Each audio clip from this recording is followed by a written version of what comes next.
Hey everybody, I'm on a trail ride with the beautiful pine tar, and I'm feeling so much gratitude today that I get to, on a Sunday, just go in my backyard, jump on a horse, and ride out the front gate and be on a trail. This really is a magnificent place to be, and I'm just loving every minute of it. And I wanted to make a video today because of a theme that's come up a lot in my conversations lately with friends and loved ones and my clients. And it's something that many of you guys know I really stress is important in this life, and that is authenticity, being authentic, owning your truth and living your truth.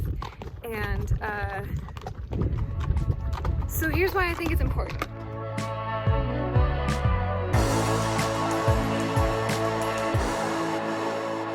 So I didn't always used to be this way, right? I used to be a big time people pleaser, and I cared so much what other people thought about me, and it was a big source of stress and a big motivator in why I was doing the things that I was doing. And I was exhausted. So I would overcommit and try to please people and do what I thought other people wanted me to do and say what I thought other people wanted me to say. And at the end of it all, I was tired.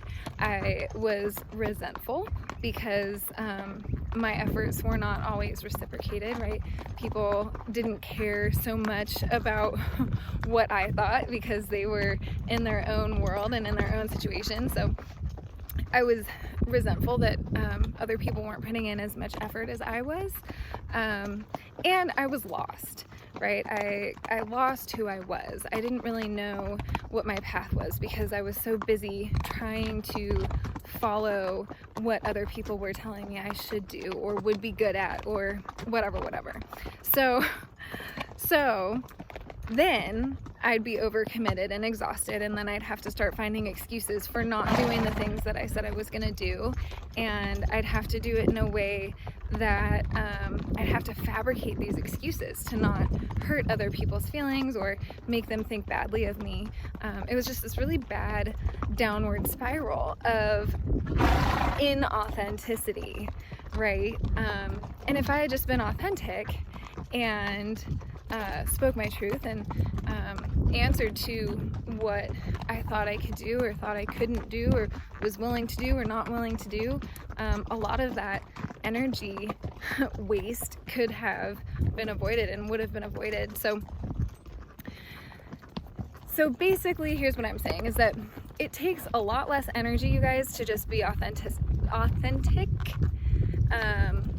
to yourself and to others, right? To know your truth, to know who you are and what you want in your life and who you want to be, and to live your life and to speak and to act in accordance to that every day. And when you do that, the initial part of finding out who you are, who you really are, if you take everybody away from you and their opinions, take all of that away and really feel into who it is that you are and what it is that you want. So that can take a little bit of work, but once that's over with, you guys, it's so easy. You just stay true to yourself, and it's not an excuse to be unkind, right, for the sake of being honest. You can still be authentic and say no to something and be kind at the same time. One of my issues when I cared so much about what other people thought was I had a hard time saying no, and my boundaries were a shit show. I had no boundaries, and it was exhausting.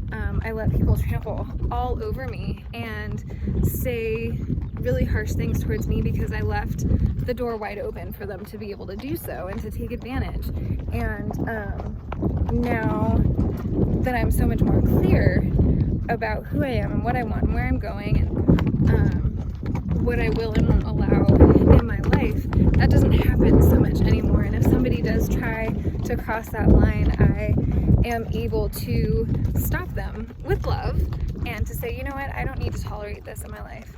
So yeah, so there's just so much more energy that goes into being fake and inauthentic and trying to be a people pleaser and somebody that everybody likes, because at the end of the day, not everybody's gonna like you, whether you're real or fake or whatever in between. So save your energy, do the work in the beginning to figure out who you are and what it is that you want, and after that, it's just so much more freeing to be able to be truthful and not have to clean up a mess behind you once you realize that you've gotten off track. And at some point or another, this is life, right? Nobody's perfect. So we all have to clean up our messes. Since nobody's perfect, we make mistakes and whatever. But if we're able to do that in an authentic way, holding on to authenticity and truth, we can do that in a much cleaner way, in a much more loving way. And the horses love it. They love the authenticity, don't they? So that's my bit of my 2 cents on being authentic and a little bit of how I got to this point. I mean, it's been a long time, and for me, it was a long journey for me to get here and to realize, wow, it is so much easier to just be myself and not try to be who I think everybody else wants me to be. And it's so much cleaner, and there's so much more joy on this side of things. So I love you all, and I will see you all soon.